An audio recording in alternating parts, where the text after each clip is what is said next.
Puhemies! Esitys Nato-jäsenyyden hyväksymisestä on annettu eduskunnalle. Siinä ei aseteta mitään ehtoja tai varaumia jäsenyydelle, ei ydinaseiden, asevarastojen tai tukikohtien suhteen. Miksi ei? Johtuuko tämä ehkä siitä, että Suomi neuvottelee paraikaa Yhdysvaltain kanssa puolustussopimusta?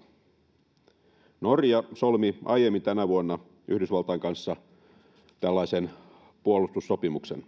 Jos Suomen sopimus on samanlainen, tarkoittaa se sitä, että Suomi luovuttaa Yhdysvaltain asevoimien käyttöön suuria alueita, ennen kaikkea Pohjois-Suomesta, sallii raskaiden aseiden ennakkovaraston alueelle ja myöntää USA:n sotilaille vapaan pääsyn suomalaisiin varuskuntiin ja muihin sotilaskohteisiin.